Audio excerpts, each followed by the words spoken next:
మీరు కొట్టే దెబ్బ అదుర్స్ భారతదేశ చరిత్రలోనే ఎప్పుడు రాని విధంగా 94% సీట్లు కూటమి కైవసం చేసిందంటే దాని వెనకాల మీ కష్టం, మీ చెమట, మీ రక్తం ఉంది. అందుకే మన మహానాడులో చెప్పా, కార్యకర్తలే అధినేతని.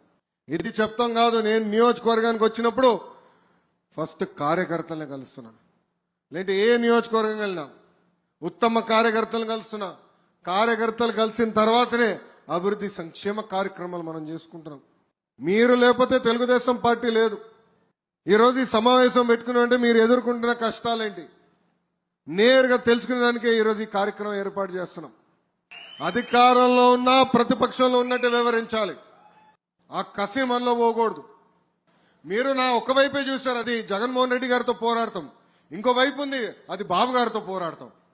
అంటే ఒక సంస్కరణ తీసుకురావాలి, పార్టీలో ఒక మార్పు తీసుకురావాలంటే అహర్నిశలు నేను కష్టపడతా. వేదిక మీద కొంతమంది తెలుసు నేను ఎంత పోరాడతాను. ఒక మార్పు తీసుకురాలంటే పార్టీ కూడా తేలికేంది కాదు.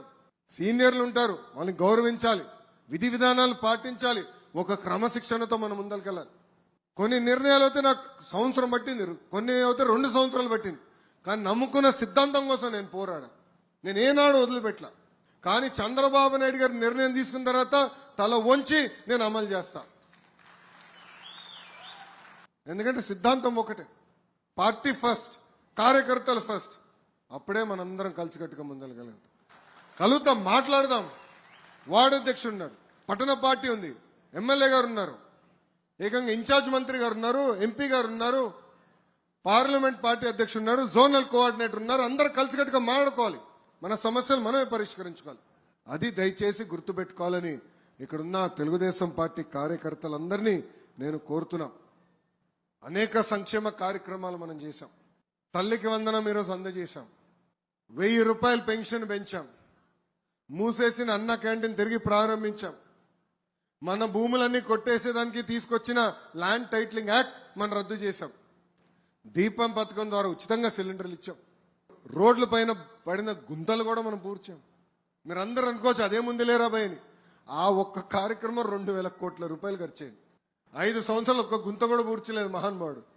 మనం చేయాల్సి వచ్చింది 2000 కోట్ల రూపాయలు ఒక్క కార్యక్రమానికి అయింది. ఇట్లా ఇచ్చిన హామీ ఒక్కొక్కటి నిలబెట్టుకుంటూ వెళ్తున్నాం. మనం ప్రజల్లోకి వెళ్ళాలి, మనం మాట్లాడాలి. జగన్మోహన్ రెడ్డి గారు 5 సంవత్సరాలు ఒక్క డిఎస్సి ఇలా మనం ఇచ్చాం. డిఎస్సి దానిపైన 32, 33 కేసులు పెట్టారు వాళ్ళే. సుప్రీం కోర్టు వరకు వెళ్ళి పోరాడి ఈరోజు డిఎస్సి పూర్తి చేశాం. మనకు ఉపాధ్యాయులు ఆగస్టు మాసంలోనే చేతికి వస్తుంది. మాట్లాడాలి, చేసిన పనులు చెప్పాలి, చేయాల్సింది కూడా బాధ్యతగా చెప్పాలి. ఈరోజు పెద్ద ఎత్తున పెట్టుబడులు వస్తున్నాయి. ఒక టీసీఎస్ కానివ్వండి, కాగ్నిసెంట్ కానివ్వండి, ఇవన్నీ మన రాష్ట్రంకి వస్తున్నాయి. ప్రాంతానికి పెద్ద ఎత్తున రిఫైనరీ కూడా రాబోతుంది. 2-3 సంవత్సరాల్లో మనకి కంపడతాయి. ఇవన్నీ ప్రజల్లోకి తీసుకెళ్లాలి. ఎందుకంటే ఒక్క అలక వల్ల ఎంత ఇబ్బంది పడ్డామో 5 సంవత్సరాలు మనందరం అనుభవించాం. ఒక నరకం అనుభవించాం. మనకు బయటికి రానిలా. మహిళలు కష్టపడి పనిచేస్తుంటే సోషల్ మీడియాలో పోస్టులు పెట్టారు, ట్రోల్ చేశారు, మహిళలను అవమానించే విధంగా మాట్లాడారు. అందుకే అన్ని గుర్తు పెట్టుకోవాలి. మనం మంచి రోజులు వచ్చేసినాయి, ఏదో మనం పని చేసుకుంటూ వెళ్తున్నాం అంటే రాబోయే రోజుల్లో చాలా ఇబ్బంది పడతాం. ఇది జాగ్రత్తగా ఉండాలి. ఒక మాజీ ముఖ్యమంత్రి ఒక మనిషిని పరామర్శించడానికి వెళ్తే 3 చంపాడు, కారు కింద పడేసి చంపేశాడు. 2వ వ్యక్తి అక్కడికి వెళ్ళేటప్పుడు ఊపిరి ఆడలేక చనిపోయాడు. 3వ వ్యక్తి అంబులెన్స్ లో ఇరుక్కుపోయాడు ట్రాఫిక్ జామ్ తో. జన సమీకరణ మనం చేయలేక కాదు, ప్రజలు ఇబ్బంది పడకూడదు, మన వల్ల ప్రజలు నష్టపోకూడదని మనం ఆలోచించాం. అరే ఒక కార్యకర్త కారు కింద పడితే కనీసం దిగి చూసే మనసు లేదండి. ఆ కార్యకర్తను తీసుకుని రోడ్డు పక్కన పడేసి వెళ్ళిపోయారు. అదే కానీ దిగి చూసి హాస్పిటల్ పంపించుంటే ఆ వ్యక్తి ఈరోజు బతికే పరిస్థితి. ఆయన ఈరోజు ఎవరిని పరామర్శిస్తున్నాడు? బ్లేడ్ బ్యాచ్, గంజాయి బ్యాచ్. మన తెల్లానికి వెళ్ళింది ఎవరంటే గంజాయి బ్యాచ్. మీ నాన్నగారు ముఖ్యమంత్రిగా ఉన్నప్పుడే 164 మంది తెలుగుదేశం పార్టీ కార్యకర్తలను చంపేశారు. ఆనాడే భయపడలేదు. ఈయన రపరపకు భయపడతావా? ఏం మాడతాడు? బాబు గారిని బయటికి రాకుండా గేట్కే తాళం వేశాడు, ఆయన తాడు కట్టాడు, ఈయన మాడతాడు. అంటే చూడండి, ప్రతిపక్షంలోకి వచ్చినా కూడా మనిషిలో మార్పు లేదు. నియోజకవర్గానికి వచ్చి గల ప్రధానంగా నెల్లూరు సిటీతో మంగళగిరి పోటీ పడుతుంది. No second thought. కానీ కష్టపడాలి, ఒక బాధ్యతగా పనిచేయాలి. ఇది మీ అందరికి ఎందుకు చెప్తున్నానంటే, కార్యకర్తలందరికీ ప్రత్యేకంగా ఎందుకు చెప్తున్నానంటే, మనందరం ఈరోజు రాజకీయాల్లోకి వచ్చామంటే ఒక మార్పు చేసినానికి వచ్చాం, ప్రజలకి సేవ చేసినానికి వచ్చాం. మన జీవిత ప్రయాణంలో మనం ఎంతో మందికి సహాయం చేసిన, ఒక అధికారంలో ఉన్నప్పుడు ఒక్క సంవత్సరంలో అన్ని పనులు చేయగలుగుతాం. అది ఒక పార్టీ గొప్పతనం, ఒక వ్యవస్థ గొప్పతనం. మై టీడీపీ యాప్ ఉంది. ఇప్పుడు మీరు చేస్తున్న ప్రతి కార్యక్రమం ఆ యాప్లో ఎంటర్ చేయాలి. దానికి కారణం కూడా ఒకటే, పనిచేసే వాళ్ళకి ఫోటోలు దిగే వాళ్ళ మధ్యన తేడా ఉండాలని మీరే పదే పదే నన్ను కోరారు.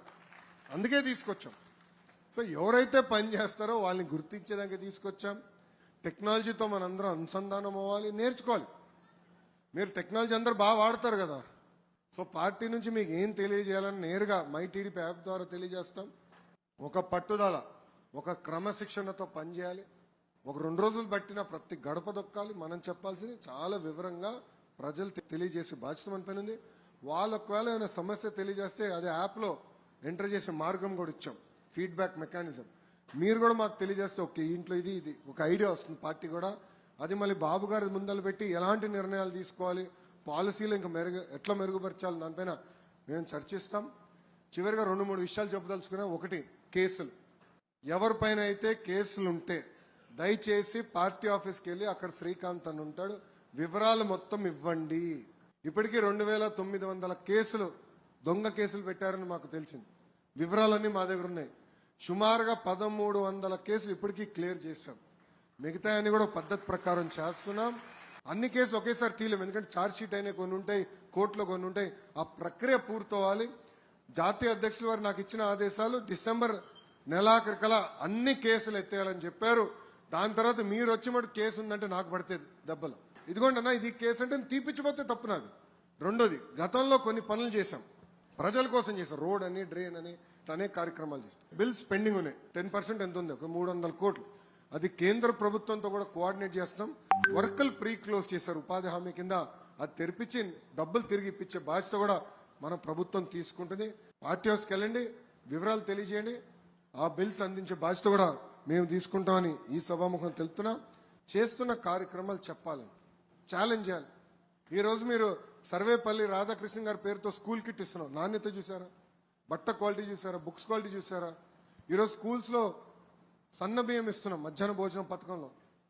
ఇట్లా అద్భుతంగా మనం చేస్తున్నాం కార్యక్రమాలు. చేయక కాదు, చేసినవి చెప్పాలి. చేయాల్సింది ఉంది, అన్ని చేసామని నేను చెప్పట్లేదని. అందుకే సుపరిపాలనలో తొలి అడుగు అని పేరు పెట్టాం. 151 అయింది. కారణం ఏంటి? అహంకారం. వాళ్ళు మాట్లాడిన విధానం.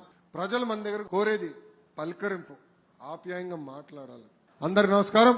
జై తెలుగుదేశం, జై తెలుగుదేశం.